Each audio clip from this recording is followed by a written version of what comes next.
스터디 모임 진행하도록 하겠습니다. 네, 오늘의 주제에 관련된 이미지예요. 여기 보시면 이제 현대차 로고도 보이고요. 그리고 렌터카라는 글자도 나오고 있죠. 네, 다음. 네, 오늘의 주제 타이틀입니다. 렌터카 시장에 뛰어드는 현대차. 자, 그러면 관련된 신문기사 보는 시간 가져보도록 하겠습니다. 현대차가 자동차 대여 사업을 사업 목적에 추가한다고 합니다. 3월 열리는 주주총회에서요. 그리고 현대 제네시스 셀렉션 서비스를 고도화해 연내 사업을 추진할 예정이라고 하고, 제휴 렌터카 업체와의 협력 체계를 유지하면서 고객에게 차량을 직접 제공하는 방안을 추진하는 것이라고 현대차 관계자가 얘기를 했네요. 지난 2019년에 현대 제네시스 셀렉션을 통해서 렌터카 시장에 간접적으로 현대차가 참여를 해왔고요. 제휴 렌터카 업체가 운영하는 구조로 현대차는 구독 플랫폼 운영만 담당하고 있다고 합니다. 지난 2024년 단기 렌터카 사업이 중소기업 적합 업종에서 제외가 되면서 현대차가 렌터카 사업 진출이 이제 가능해진 거죠. 자, 차량은 전기차 중심으로 공급이 될 거라고 하네요. 다음. 렌터카 운영으로 주행 패턴, 고장 데이터 등을 대량 확보해서 자율주행 전기차 개발을 가속할 수 있다. 이게 핵심이 되겠죠. 렌터카 운영 후 인증 중고차로 재판매에 차량 잔존 가치 관리도 가능할 것으로 보인다 라고 업계 관계자가 얘기를 했네요. 자, 공정거래위원회가 SK 렌터카와 롯데렌탈의 기업 결합을 이제 불허했다고 하는데, 나중에 이거 관련된 기사를 보시게 될 겁니다. 자, 여기 앞에서 언급된 2024년 단기 렌터카 사업이 중소기업 적합 업종에서 제외, 이 부분도 이따가 보시게 될 거고요. 현대 제네시스 셀렉션 서비스는 이제 곧 보시게 될 겁니다. 네, 현대 제네시스 셀렉션. 현대차가 제네시스와 모빌리티 구독 플랫폼을 통합해서 현대 제네시스 셀렉션을 선보였다고 하네요. 2025년 기사니까 이미 이제 나왔던 거죠. 제네시스 구독 플랫폼 제네시스 스펙트럼이 이제 서비스는 이제 종료가 된다.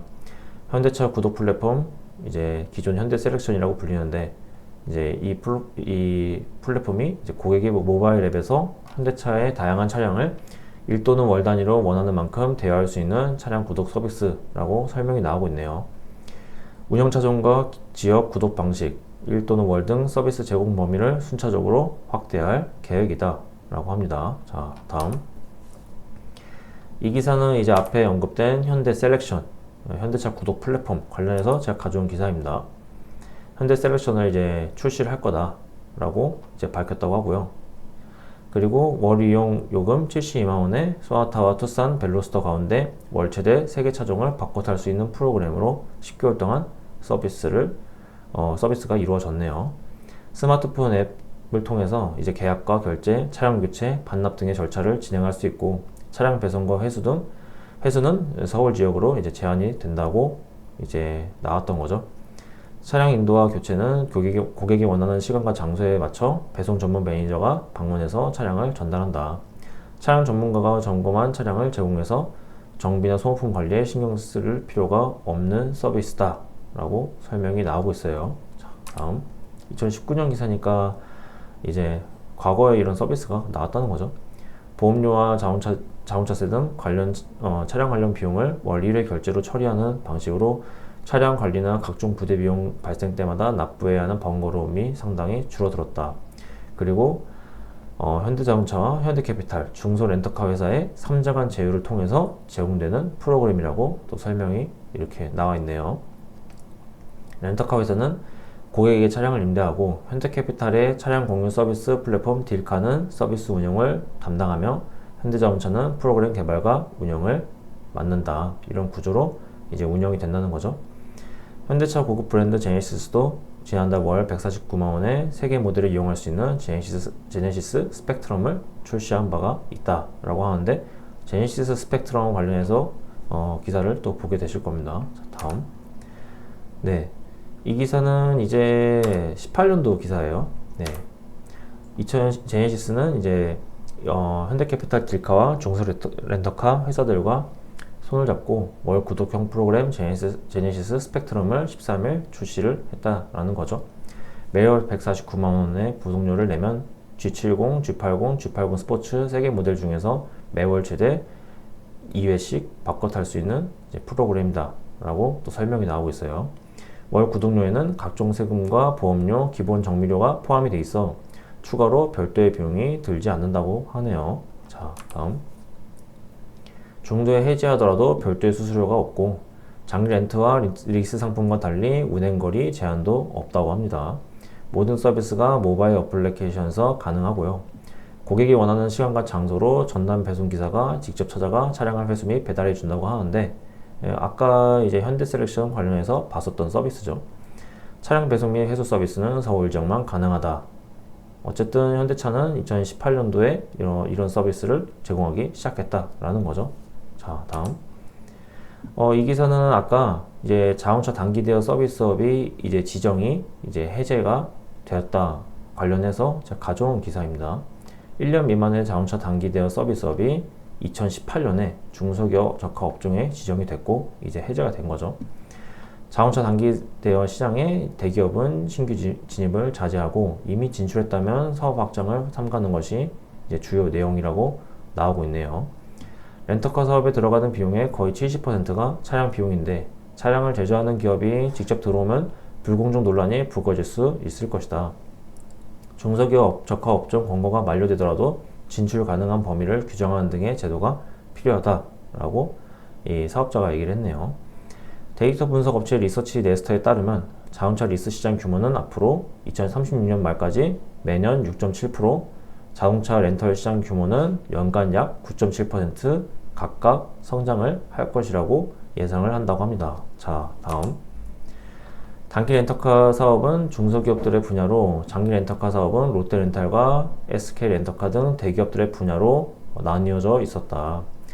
적합업종 규제를 풀어 시장을 하나로 묶되 대중소 기업이 상생하기 위한 최소한의 약속을 하는 상생협약으로 이어가자라는 또 분위기가 있었다고 하네요.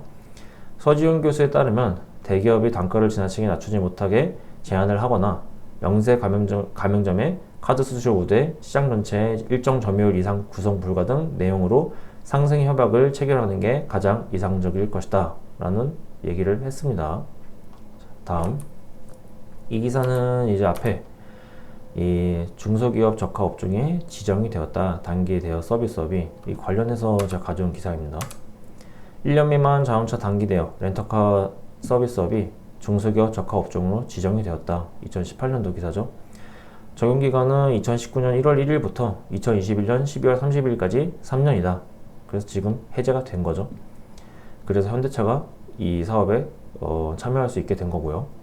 정보기술 기반의 플랫폼과 기존 중소 렌터카 사업자의 차량을 활용하는 경우에 신규 대기업의 진입이 예외로 허용된다. 현대차가 이런 구조로 사업을 한 거 아닌가 생각을 좀 하고 있어요. 현대셀렉션이나 제네시스 스펙트럼이 이런 구조였던 것 같아요. 자, 다음. 네, SK렌터카를 보유한 사모펀드 운용사 어피니티 에쿼티 파트너스가 롯데렌탈 주식 63.5%를 취득하는 기업 결합을 이제 공정위가 심사를 했는데 어피니티의 롯데렌탈 주식 취득 금지 조처를 내렸다고 합니다. 자, 어피니티가 2024년 8월 업계 2위 SK렌터카를 인수를 했고 지난해 3월, 25년 3월이겠죠. 롯데렌털의 주식을 취득하는 계약을 체결한 뒤 공정위에 기업 결합을 신고했는데 공정위가 이거를 퇴짜를 놓은 거죠. 이제 공정위에 따르면 이들 기업이 결합할 경우 경쟁 체제가 무너질 수 있다고 판단을 해서 이제 퇴짜를 놓았다라는 거죠. 2024년 기준 단기 렌터카 시장에서 롯데렌탈, SK렌터카의 합산 점유율이 내륙 29.3%, 제조 21.3%로 이제 3위 업체의 점유율을 한참 웃돌았다라고 합니다. 장기 렌터카 시장에서 양사가 38.3%를 점유한 상태에서 소수 캐피탈사와 중소업체들이 경쟁하는 체제라고 나오네요. 자, 다음. 이 기사는 이제 앞에 2024년 8월 업계 2위 SK렌터카를 어피니티 파트너스가 인수를 했다. 관련해서 제가 가져온 기사입니다. SK그룹이 이제 홍콩계 사모펀드 운용사인 어피니티 에쿼티 파트너스의 SK렌터카를 매각한다는 거죠. 그리고 이제 인수가는 8억 8,500억 원 안팎이라고 얘기가 나오고 있고요. 회사가 보유 중인 순차입금 약 2조 원을 포함한 전체 기업 가치는 3조 원에 달한다고 합니다. SK 렌터카는 국내 렌터카 시장 점유율 2위 사업자라고 하고요. 2019년 1월 SK 네트워크스가 AJ 렌터카 지분 42%를 3천억 원에 인수하고 같은 해에 SK 네트워크스 렌터카 사업 부문과 통합하고 2020년 SK 렌터카로 사명을 바꿨다고 하네요. SK 네트워크스가 공개 매수와 이제 SK 네트워크스 자사주를 대상으로 하는 이제 주식 교환 등을 통해서 SK 렌터카 지분 100%를 확보한 뒤 지난 1월 이제 24년 1월이 되겠죠? 예, 상장 폐지를 했다고 합니다. 자, 다음 이 기사는 이제 앞에 언급된 지난해 3월 롯데렌탈의 주식을 취득하는 계약을 체결했다라고 해서 가져온 기사입니다. 롯데렌탈이 최대 주주인 호텔 롯데와 부산 롯데호텔이 가지고 있는 롯데렌탈 지분 56.2%를 1조 5,728억 원에 매각하는 주식 매매 계약을 11일 체결했다라는 거죠. 어피니티는 특수목적 법인인 카리나 트랜스포테이션 그룹을 설립해서 이번 매각을 진행했다고 하네요. 그런데 공정위가 이걸 막아버린 거죠. 예, 인수하지 못하도록 막아버렸다는 거죠. 다음 렌터카 비즈니스는 회사채 차입금을 통해 신차를 매입하고 3, 4년간 장기로 고객에게 빌려줘 렌탈료를 받고 그 이후엔 중고차로 매각해 차익을 보는 구조라고 나오고 있어요. 신차를 얼마나 저렴하게 사들이느냐가 수익성 측면에서 가장 중요하다.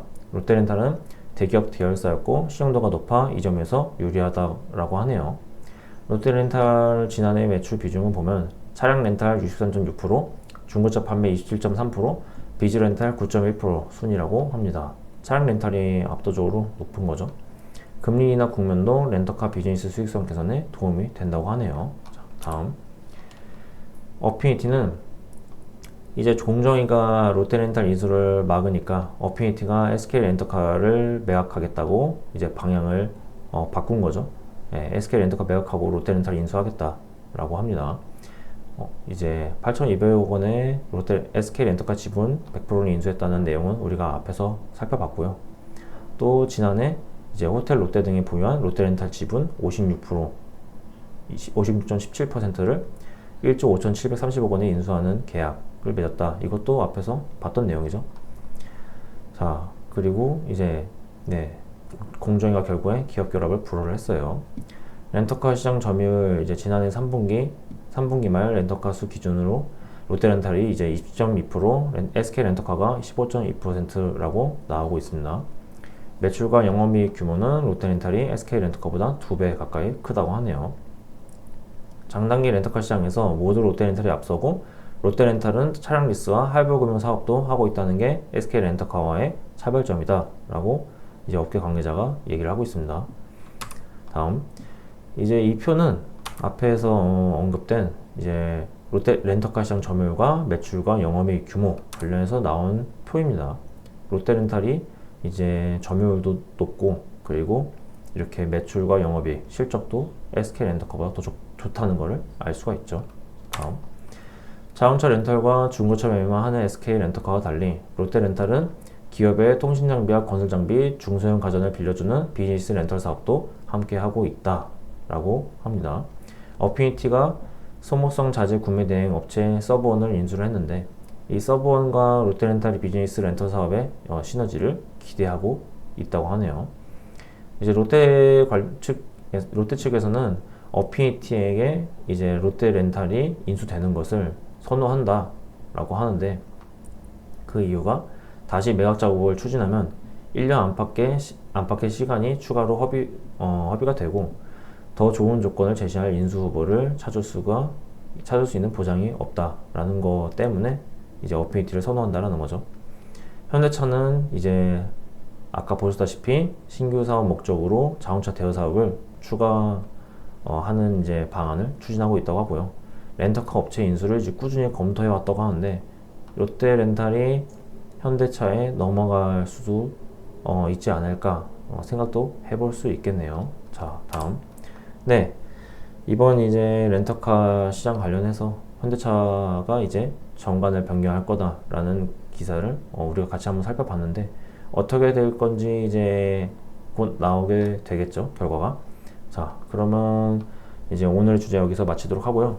다음 주제로 스테레오니 모임 진행하도록 하겠습니다. 시청하시느라 고생 많으셨고 감사합니다.